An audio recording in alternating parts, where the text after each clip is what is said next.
الرايات سوف يعلمون أن نحن المسلمون قادمون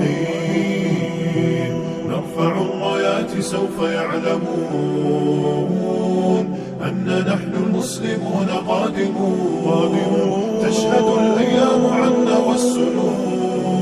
Teman-teman semua, para santri yang dimuliakan Allah, alhamdulillah senang, bahagia rasanya bisa berjumpa, bersilaturahim dengan teman-teman semua. Insyaallah di waktu ini kita akan fokus hari ini, pagi ini membahas tentang khutbah Jumat. Ini penting banget teman-teman, kenapa? Karena saat ini mungkin teman-teman belum terjun ke masyarakat. Tapi akan ada tiba waktunya teman-teman mungkin nanti di masa yang akan datang selepas dari pondok akan terjun ke masyarakat. Apapun itu.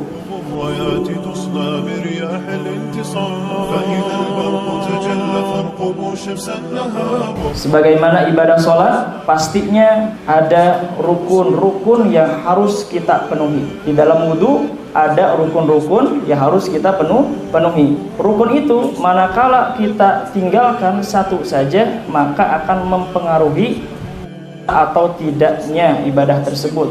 Maka khutbah juga sama, ada rukunnya yang harus kita penuhi.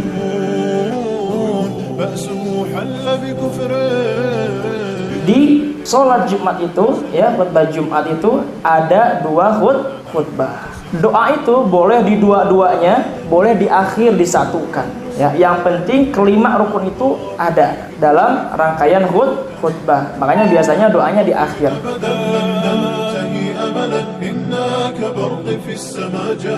Tadi saya sudah mencontohkan kalimat khutbah yang singkat kalau hanya ingin memenuhi rukun-rukunnya saja. Tapi masa iya kalau kita apalagi santri, khutbahnya singkat banget gitu ya. Ini selanjutnya kita akan membahas tentang syarat sah khutbah. Tadi rukun, sekarang syarat sahnya seperti apa? Yang pertama, harus menggunakan bahasa Arab. Jadi gak bisa nih kita lagi khutbah Jumat, hadirin jamaah yang dimuliakan Allah, kita bersyukur kepada Allah. Kemudian juga kita bersalawat kepada Rasulullah. Tidak bisa seperti itu. Hanya full bahasa Indonesia gak bisa. Harus menggunakan bahasa Arab. Kemudian kalau kita pengen terjemahkan ke dalam bahasa Indonesia itu boleh. Yang penting di awalnya kita sudah menggunakan bahasa Arab.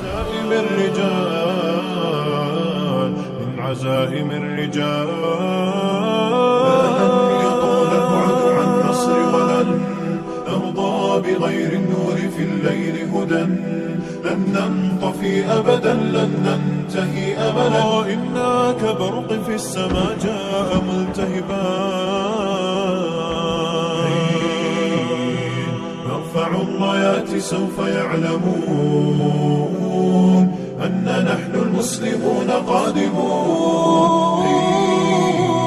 Perlu kita ketahui bahwasanya seorang khatib itu sejatinya secara tidak langsung adalah meminjam mimbarnya Rasulullah. Jadi kalau dikatakan ini amanah besar, tentunya amanah besar. Karena mengapa? Secara tidak langsung kita ini meneruskan estafet lisannya Rasulullah Shallallahu Alaihi Wasallam. Maka ketika nanti kita menjadi seorang khatib, sejatinya adalah bukan untuk membuat kita terlihat bagus di hadapan orang. Tapi bagaimana yang kita sampaikan itu sampai kepada yang mendengarkan, sampai kepada hati yang mendengarkan. Bagaimana kita ingin menyampaikan apa yang kita sampaikan sampai kepada orang lain, maka harus didasari dari hati. Sesuatu yang berasal dari hati akan sampai kepada hati. Mudah-mudahan senantiasa Allah berikan kepada kita ilmu yang luas dan bermanfaat. Allah jaga kita, Allah bimbing kita, Allah temani kita. ستري وتسمعين